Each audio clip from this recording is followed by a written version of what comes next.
Name of memory location where we store data. इसका use क्या है वेरिएबल का? It is use to store data. Variable का use क्या है? वेरिएबल का यूज है, it is use to store the data. पहला पॉइंट ये है कि हम लोग इसे वेरिएबल किसे कहते हैं? Name of memory location where we store the data. यानी कि जहां पे हम लोग डेटा स्टोर करते हैं उसे वेरिएबल कहा जाता है। That's it, this is the variable. Example क्या है इसका? ये देखिए, इसका एग्जाम्पल ये है। Example, let's see, roll number, this is variable and this is the value.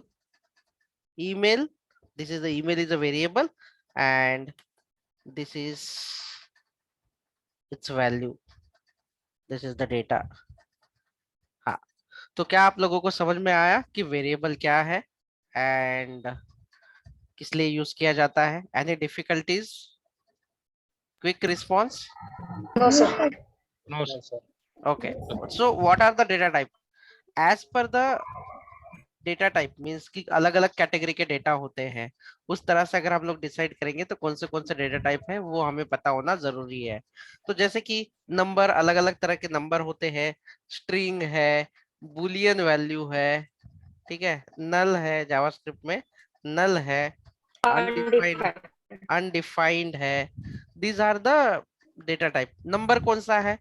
तो अगर आपको कोई Primitive. वेरिएबल, तो नंबर अगर कौन से है तो आप पहचान लोगे ये नंबर है कि स्ट्रिंग है। नंबर। Number. हाँ, Number. तो एक वेरिएबल ले लेते हैं जैसे कि num1 करके, और इसके अंदर वैल्यू एक नंबर का स्टोर करते हैं। अब स्ट्रिंग क्या है? तो स्ट्रिंग कहाँ पे होना चाहिए? तो डबल कोट में आप लिख सकते हैं स्ट्रिंग को इस तरह से। स्ट्रिंग को अलग अलग तरीके से भी लिखा जा सकता है। तो लास्ट नेम इक्वल टू, इस तरह से सिंगल कोट में भी लिख सकते हो। देखो, स्ट्रिंग में ऐसे भी लिखा जाता है। उसके बाद अगर आपको फर्स्ट नेम लास्ट नेम अगर आपको कॉन्कैनेट करना है सपोज, तो आप इस तरह से भी लिख सकते हैं।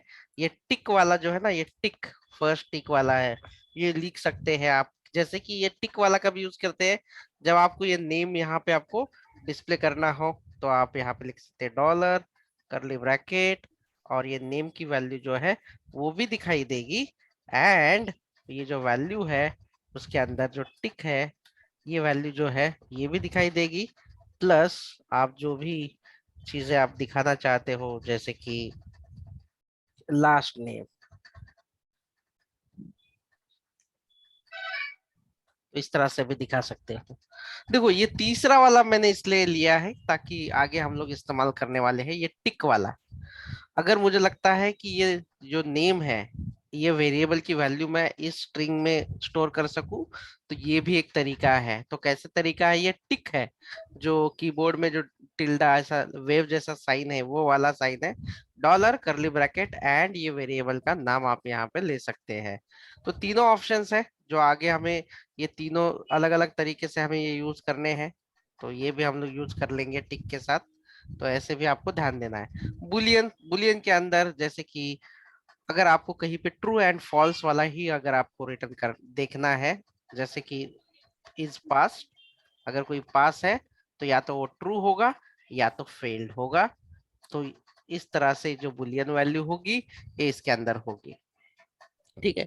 अगर कोई वेरिएबल में अगर हमें वैल्यू जो है वो एज अ रखनी है, जैसे कि फिलहाल के लिए कुछ वैल्यू नहीं, बाद में इसके अंदर कुछ ऐड हो जाएगी, तो हम लोग इसे नल करके रख सकते हैं एज अपना शुरुआत में। बाद में इसका जो भी उसके अंदर जो भी परफॉर्मेंस होगा, परफॉर्म होगा ऑपरेशन, और वो वैल्यू स्टोर हो जाएगी। अनडिफाइंड एक इस तरह का टाइप है कि अगर आपने डेटा जो है डिक्लेयर किया लेकिन उसे डिफाइन नहीं किया किसी वजह से, या उसके अंदर कोई वैल्यू स्टोर नहीं की, तो आपको अनडिफाइंड दिखाई देगा। सो ये आपको ध्यान देना है। दैट इज, ये आपके अलग अलग जो डेटा टाइप है प्रिमिटिव में, ये डेटा टाइप्स है। तो डेटा टाइप की टू कैटेगरीज होती थी। पहली थी प्रिमिटिव, जो पहले आपने अच्छे से पढ़ा है, जो कि हमने ये कवर कर लिया है। दूसरी जो डेटा टाइप होते हैं प्रिमिटिव, यानी कि जिसमें सिर्फ सिंगल वैल्यू स्टोर हो जाएगी, या जिसकी साइज लिमिटेड रहेगी, इसे हम प्रिमिटिव कहेंगे। और नॉन प्रिमिटिव जो है, या जिसे हम लोग यूजर डिफाइंड कहते हैं, या यूजर डिफाइंड कहते हैं, यूजर डिफाइंड कहते हैं, यूजर डिफाइंड कहते हैं। इसके अंदर जो डेटा टाइप है, जिसकी वैल्यूज जो है वो लिमिटेड नहीं है, आप मल्टीपल वैल्यू स्टोर कर सकते हो। जैसे कि एरे, एरे के अंदर देखो, आप जितनी चाहिए उतने वैल्यू जो है आप स्टोर कर सकते हैं, ये आपको पता है। जितने चाहिए अलग अलग तरीके से कोई भी वैल्यू, जैसे इसमें एप्पल है तो यहाँ पे 100 लिख सकते हो, और यहाँ पे फिर और कुछ लिख सकते हो इस तरह से। देखो प्रिमिटिव में सिंगल वैल्यू स्टोर हो जाएगी, और स्पेसिफिक वैल्यू होगी जिसकी साइज या लेंथ लिमिटेड होती है, लेकिन ये अनलिमिटेड होती है। अलग अलग जो मल्टीपल वैल्यू स्टोर कर सकते हैं इसके अंदर। नॉन प्रिमिटिव, इसकी कोई लिमिट नहीं होती, आपको देनी होती है, मल्टीपल वैल्यू स्टोर कर सकते हैं।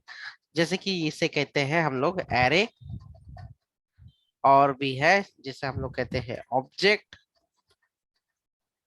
एंड क्लास, जो कि यूजर खुद बनाता है। तो ये जो है नॉन प्रिमिटिव डेटा टाइप आपके आ चुके हैं। प्रिमिटिव डेटा टाइप कौन से हैं, क्विकली बताओ मुझे, fast. Number, Number, boolean, string, string, boolean, defined null, none. undefined null. Yes, these are the data types. This is the primitive data type we are writing here. Quick, and these are the Undefined, non-primitive. user defined or non-primitive. Non-primitive. Yeah, this is okay. Okay, great. सो ये हमें पता क्यों होना चाहिए, जब कभी हम programme लिखना चाहेंगे तो हमें, हम प्रोग्राम किस लिए लिखते हैं, सॉफ्टवेयर किस लिए लिखते हैं, कि कोई जो डेटा हो, डेटा पे हम लोग ऑपरेशन करते हैं। अगर आपको मैंने बोला कि 2 नंबर का एडिशन करना है आपको, तो उस टाइम पे कौन सा डेटा टाइप आप इस्तेमाल करोगे? 2 नंबर Number. का एडिशन करने के लिए आप क्या इस्तेमाल करना चाहोगे? स्ट्रिंग तो नहीं यूज करोगे, Number. बुलियन भी नहीं नहीं, करोगे। तो number, integer. आपको वो सेंस होना चाहिए, आपको वो पता होना चाहिए कि किस समय पे, किस सिनेरियो में कौन सा डेटा टाइप आप इस्तेमाल करने वाले हो। ये आपको पता होना जरूरी है, ये इसके पीछे जो है मकसद है। अभी आगे आपका जो दूसरा पॉइंट है, जो दूसरा टॉपिक है डेटा टाइप के बाद, वो है स्टेटमेंट। बहुत ही इंपॉर्टेंट है, इसके बिना आप कोई भी, देखो स्टेटमेंट एंड फंक्शन बहुत ही इंपॉर्टेंट है। Statement and function, it's a very very important part. और स्टेटमेंट क्या होता है? It is a combination of data type, variable, ठीक है, ये है। अभी स्टेटमेंट में हम लोग क्या क्या कवर करने वाले हैं? सबसे पहले, what is a statement? It is combination of, it is a combination of data type, variable, etcetera, जो भी है, ठीक है। अभी इसमें से हमें लॉजिकली, टेक्निकली हमें क्या सीखना चाहिए? हमें इसका ये सीखने के बाद हमें क्या आना चाहिए? तो आपको, जैसे ही आप ये स्टेटमेंट खत्म करोगे, अगर मैंने बोला, आप लोगों को किसी ने बोला, कि इंटरव्यूअर ने बोला या मैंने बोला, या आपको रियल टाइम प्रोजेक्ट में बताया गया है, सिंपल सा, कि 2 नंबर है, और दोनों नंबर में कौन बड़ा है, ये ढूंढ के दिखाओ। 2 नंबर है, तो यहाँ पे आप क्या इस्तेमाल करोगे? कौन सा स्टेटमेंट इस्तेमाल करोगे? तो If तो ये आपको समझ में आना चाहिए। मैंने कहा कि एक काम करो, मुझे 10 से लेकर 1000 तक नंबर प्रिंट करने हैं, तो कौन सा स्टेटमेंट आप इस्तेमाल करोगे? ये आपके दिमाग में प्रॉब्लम सुनते ही ये आना चाहिए। तो इसके लिए अभी मैं आपको फटाफट क्विकली स्टेटमेंट बता देता हूं, एक साथ हम लोग देख लेंगे। तो सबसे पहले होते हैं डिक्लेरेशन स्टेटमेंट। डिक्लेरेशन स्टेटमेंट, सबको स्क्रीन दिखाई दे रही है? बढ़िया दिखाई दे रही है? कुछ इश्यू है? थोड़ा जूम कर लेता हूँ ताकि आपको अच्छे से दिखाई दे। अभी दिखाई दे रहा है आपको थोड़ा सा? Yes, sir. ये देखो स्टेटमेंट है,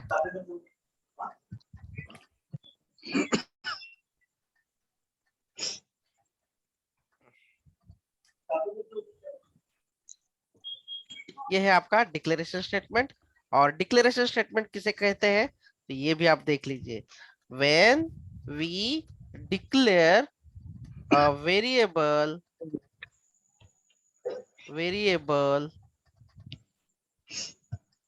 function, class, objects, etc.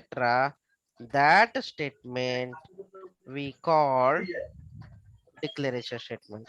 तो क्या है इसका मतलब, जब कभी हम लोग डिक्लेयर करते हैं, क्या क्या डिक्लेयर कर सकते हैं, वेरिएबल, फंक्शन, क्लास, इसे हम लोग कहते हैं declaration statement.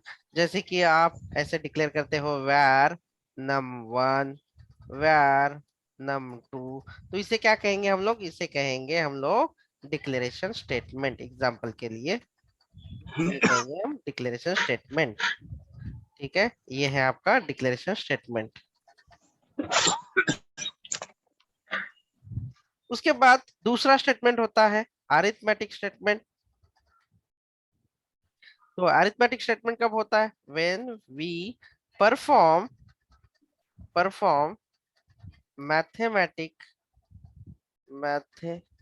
math operation, then that statement we can call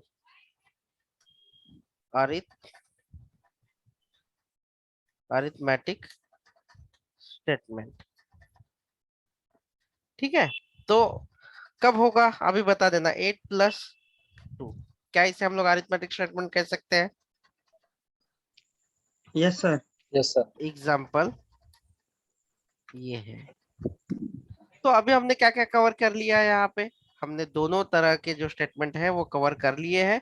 और तीसरा और मोस्ट इंपोर्टेंट वाला जो स्टेटमेंट है वो है आपका conditional statement. Conditional statement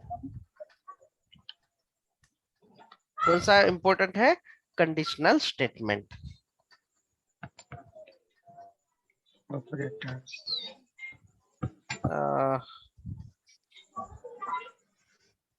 Just a moment.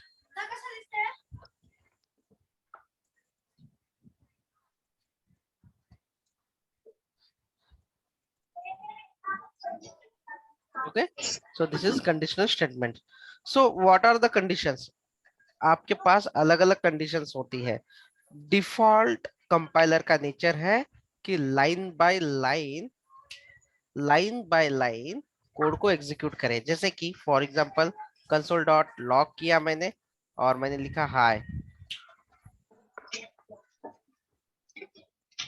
यहाँ पे लिखा मैंने हाय लिख दिया, तो ये भी रन होगा।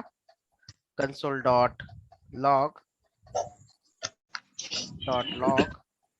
अगर मैंने लिखा नाइस तो ये भी एग्जीक्यूट होगा।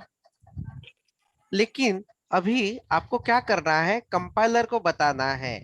देखो ध्यान से सुनो, कंपाइलर को ये बताना है कि कंडीशन डिपेंड ऑन कंडीशन, कि अगर कोई कंडीशन सेटिस्फाइड होती तो कौन सा स्टेटमेंट एग्जीक्यूट करना है।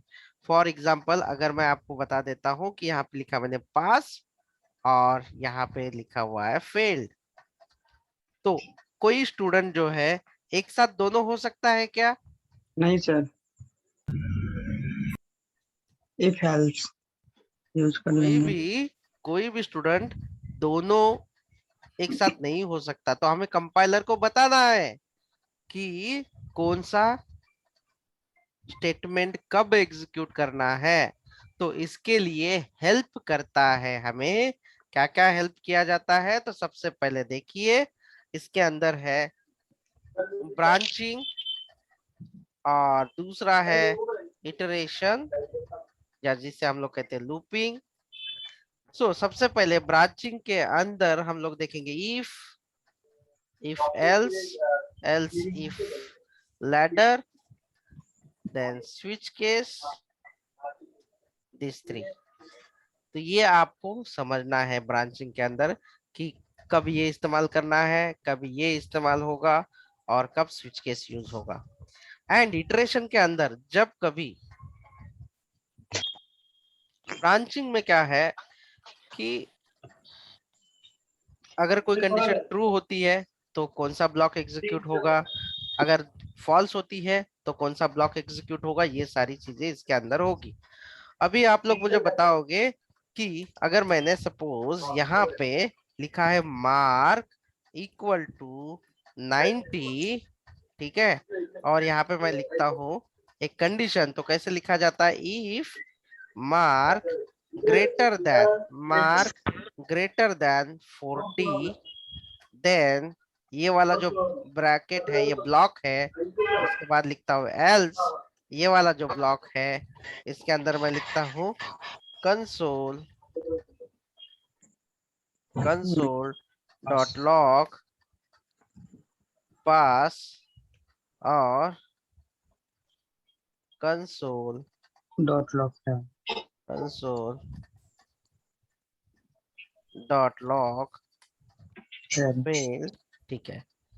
तो अभी मैंने एक साथ लिखा क्या, नहीं, मैंने क्या लिखा, ब्रांचिंग स्टेटमेंट यहाँ पे यूज किए। पहला ब्रांचिंग स्टेटमेंट क्या कहता है कि अगर इफ अगर ये कंडीशन ट्रू है तो कौन सा वाला ब्रैकेट एग्जीक्यूट होना चाहिए, ये वाला ब्रैकेट एग्जीक्यूट होगा। अगर ये कंडीशन फॉल्स है तो एल्स वाला जो ब्लॉक है वो एग्जीक्यूट हो जाना चाहिए, लेकिन दोनों एक साथ एग्जीक्यूट नहीं होंगे। So I am asking a question to Mahesh and Kartik. Mahesh and Kartik, कोणता ब्लॉक एग्जीक्यूट होईल?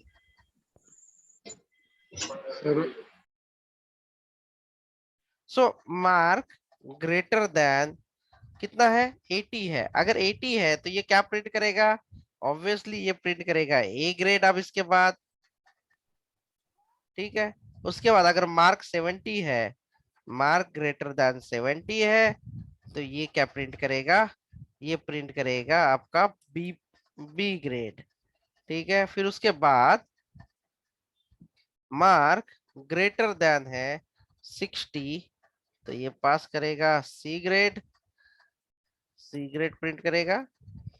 वापस से आपको फेल तक आना है, तो एल्स इफ एंड करली ब्रैकेट ओपन क्लोज, अगर यहाँ पे आपका मार्क ग्रेटर देन 50 है तो ये करेगा डी ग्रेड,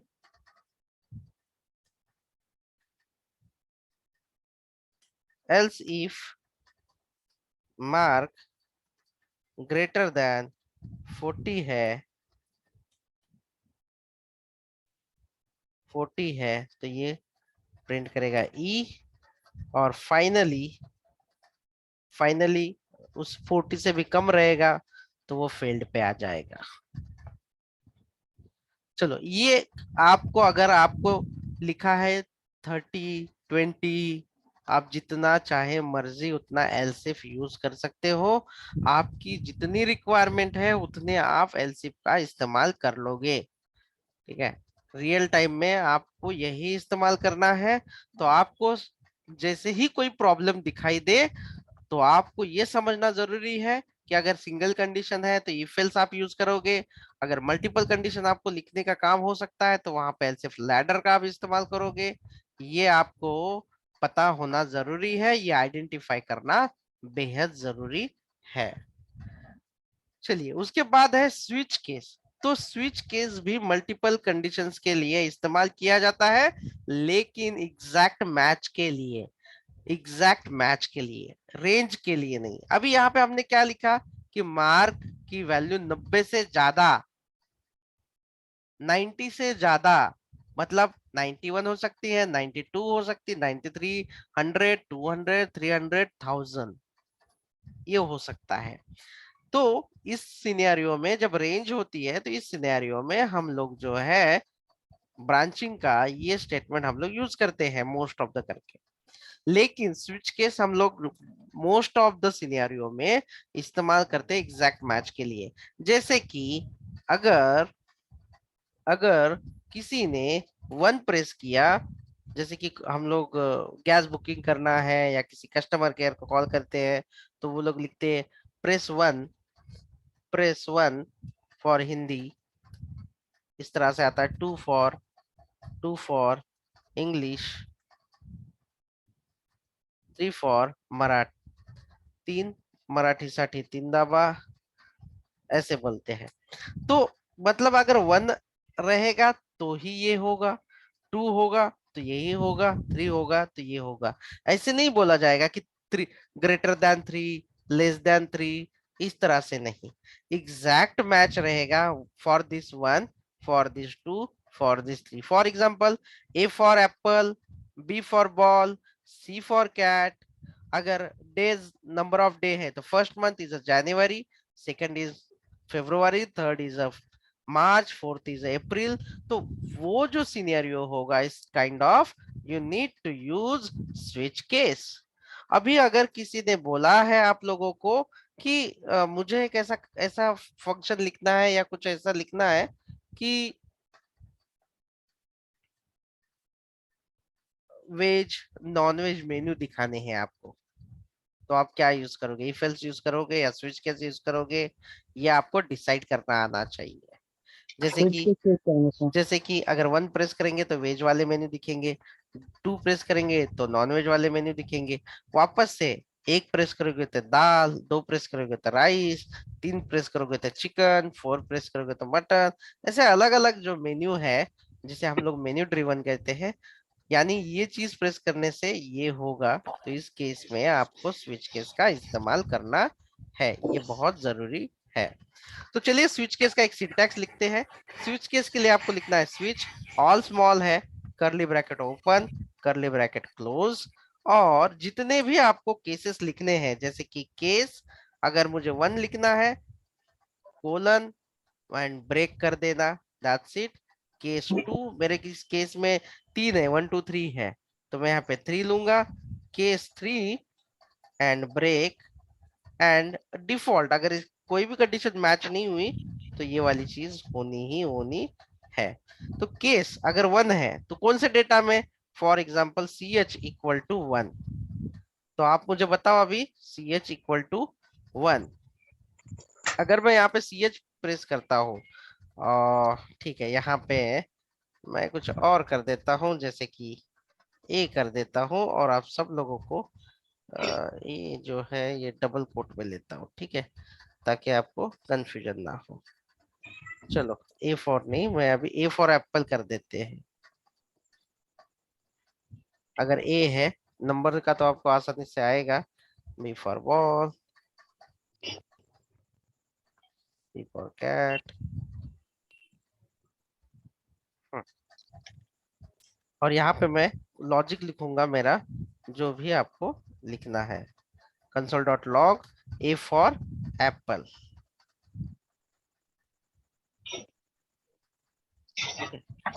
और यहाँ पे दूसरा है बी, बी पे आएंगे, B for ball, then C for cat. Okay, अब बताओ कि क्या प्रिंट होना चाहिए? Let me know. Apple. Apple.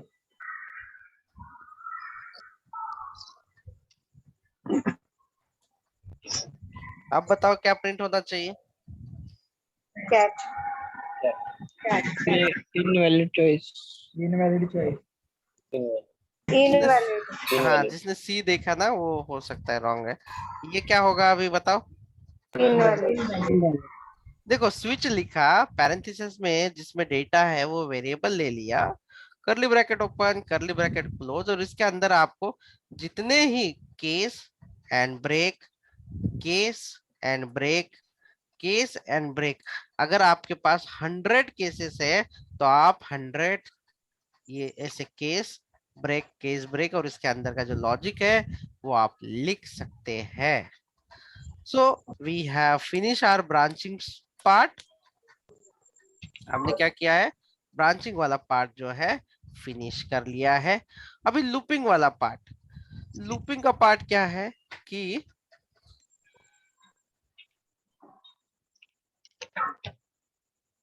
Minute दे देना मुझे, 1 मिनट।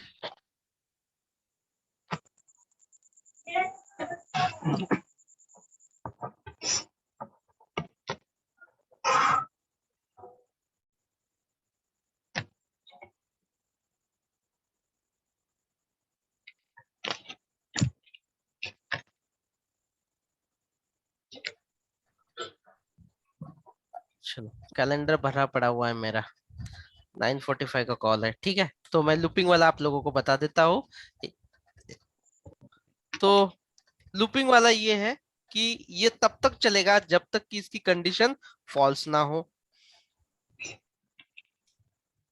फॉर एग्जाम्पल, और मैं फॉर लूप ले लेता हूं, इसके अंदर कौन से लूप है?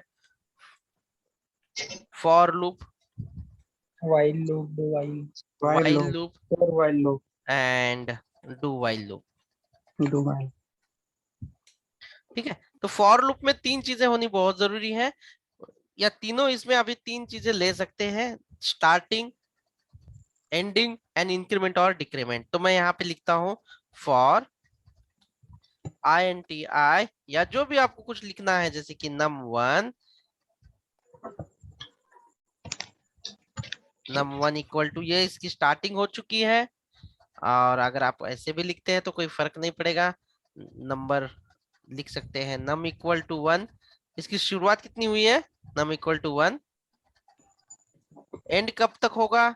ये जब तक इसकी वैल्यू 10 ना हो, और हर बार ये जो है इंक्रीमेंट करेगा 1 से। तो ये कितने बार चलेगा? शुरुआत कहाँ से होगी और कहाँ तक चलेगा ये? 11, console.log और num, ठीक है। मतलब ये हर बार 1 इंक्रीमेंट करेगा। ये कब तक चलेगा? 1 से लेकर 10 तक चलेगा, और वो इंक्रीमेंट होगा 1 से।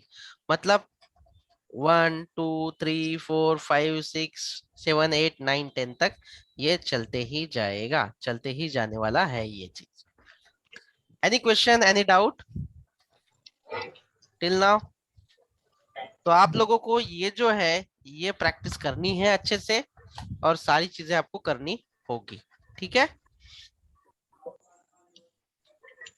कल का भी एक सेशन रहेगा, कल का जो सेशन रहेगा इसके अंदर मैं while, do while loop and all the functions वो कवर करने वाला